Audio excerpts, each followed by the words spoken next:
cacete que nada. Mostra que ele tem puxa pra cá e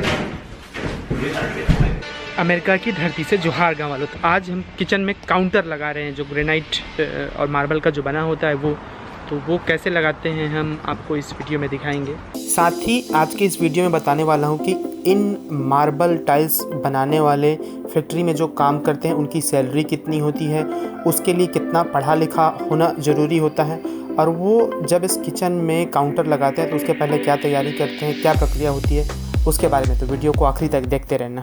वो जो दुकान वाले हैं मार्बल वाले, वो आके इसका मेजरमेंट लेते हैं। इसका मेजरमेंट लेने में भी टाइम लगता है। वो जो मेजरमेंट है इस हिसाब से लेते हैं कि वो लोग फिट करके मशीन से उतना ही काट सके जितना इसका साइज़ है। इसलिए बहुत ज़रूरी होता है कि ये मेजरमेंट बहुत एक्यूरेट हो। तो वो लोग बहुत टाइम लेते हैं इसके मेजरमेंट में, और तकरीबन 1 हफ्ते बाद वो लोग अपनी इस बड़ी सी गाड़ी में उस मार्बल को लेके आते हैं। ये इनकी कंपनी है जिसका नाम है ओनिक्स।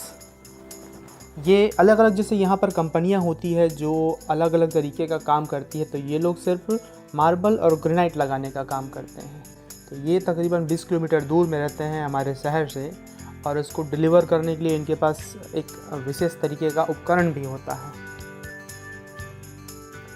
तो ये इन्होंने उसको एग्जैक्टली साइज़ में काट के लाया हुआ है, और ये बहुत नाजुक भी होता है, तो बहुत सावधानीपूर्वक ये लोग ले जाते हैं। ये फिट बैठेगा सीधा किसमें, उस काउंटर में जिसमें मेजरमेंट किए हैं।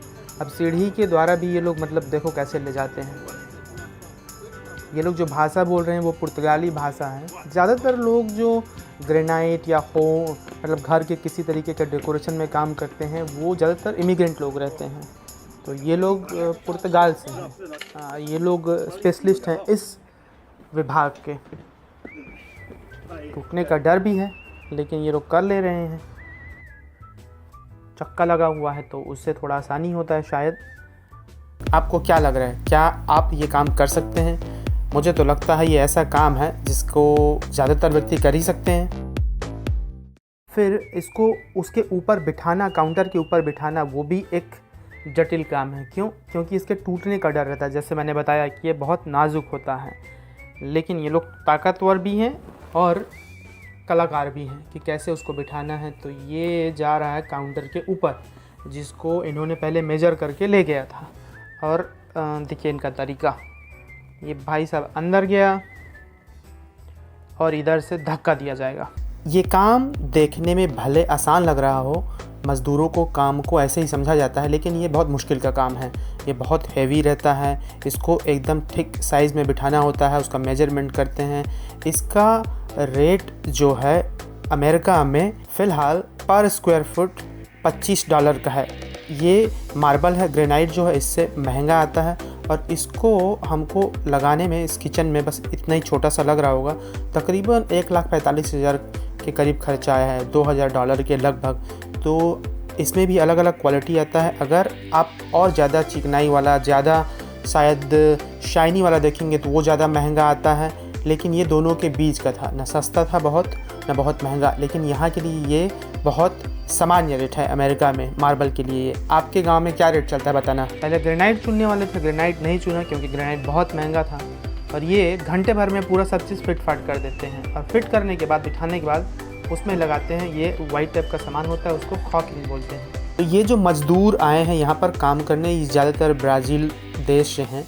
कुछ लोग पुर्तगाल से भी आते हैं, कुछ लोग और कई अलग अलग देशों से आते हैं।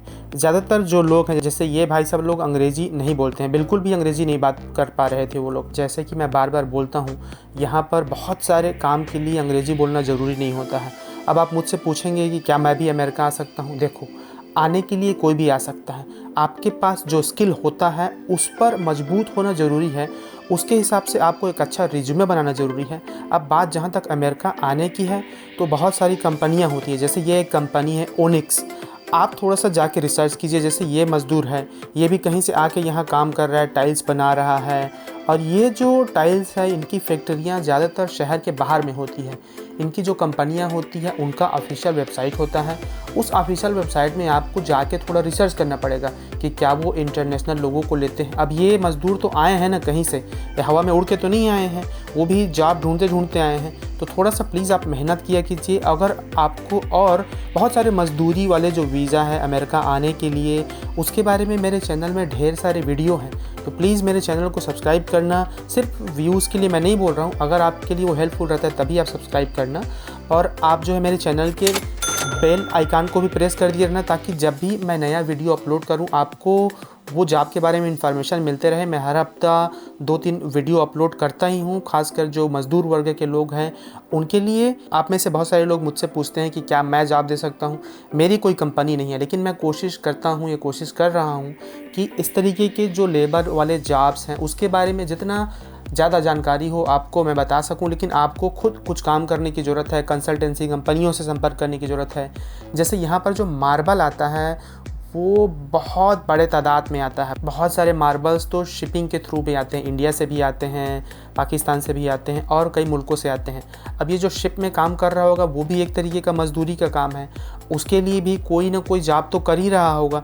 तो उसके लिए भी जॉब के लिए अप्लाई किया जा सकता है। कैसे जॉब के लिए अप्लाई करते हैं वो अलग अलग वीडियोस में आपको जानकारी इकट्ठा करते रहना चाहिए, जहाँ से भी आपको जानकारी मिले। लेकिन जॉब की बहुत डिमांड है यहाँ पर। बहुत सारी ऐसी जगह हैं अमेरिका में जहाँ पर से टाइल्स का उत्पादन होता है, तो वहाँ पर भी ऑन साइट में जॉब किया जा सकता है, शिप में जॉब किया जा सकता है।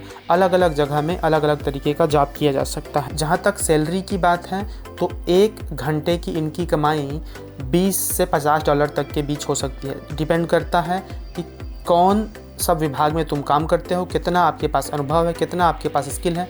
इसलिए मैं हमेशा बोलता हूँ कि आपके पास जो स्किल है, चाहे आप पढ़े लिखे ना हो, चाहे आपके पास डिग्री ना हो, लेकिन जो भी आपके पास स्किल है उसको मजबूत कीजिए। अपने अनुभव को ध्यान में रखते हुए दूसरी कंपनियों में जहाँ जहाँ पर उसका अपॉर्चुनिटी मिले उसके लिए पता कीजिए, उसके बारे में कोशिश कीजिए। अगर कोई आपको ये बोलता है कि आप पढ़े लिखे नहीं हैं, आप ये नहीं कर सकते, वो नहीं कर सकते, तो उन सब फालतू बातों को हटा दीजिए। तो ये जो सैलरी है वो काफ़ी अच्छा सैलरी है। बहुत लोग टेंडर में ठेका लेके भी काम करते हैं, उनकी कमाई और ज़्यादा होती है, मतलब वो जितना चाहे चार्ज कर सकते हैं। और ऐसे स्किल वाले लेबर की ज़रूरत अमेरिका में बहुत होती है। जैसे मैंने बताया, ये भाई साहब जो लोग यहाँ काम कर रहे हैं, महिलाएं भी काम करते हैं। ऐसा नहीं है कि सिर्फ पुरुष लोग काम करते हैं, महिला पुरुष कोई भी हो वो सब काम कर सकते हैं इस काम को। तो उनको पता है, उनके पास स्किल है, वो स्किल के आधार पर ही काम कर रहे हैं। बाकी कैसे काम करते हैं और कहाँ काम पाया जा सकता है उसके बारे में और आप खुद रिसर्च कीजिए, और मेरे से जो बन पाएगा मैं वो साझा करते रहूँगा आगे भी। तो चलिए फिर आज के वीडियो में इतना ही। अगर आज के वीडियो से आपको थोड़ी बहुत भी जानकारी मिली हो, कुछ नया इन्फॉर्मेशन मिला हो, तो लाइक और कमेंट जरूर करना और चैनल से जुड़ते हुए जाना, ताकि आने वाले वीडियो से जुड़ सको। फिर मिलते हैं गाँव वालों अगले वीडियो में, अमेरिका की किसी नई जगह को दिखाते हुए, किसी नई चीज़ के बारे में नई जानकारी देते हुए। शुक्रिया, जोहार।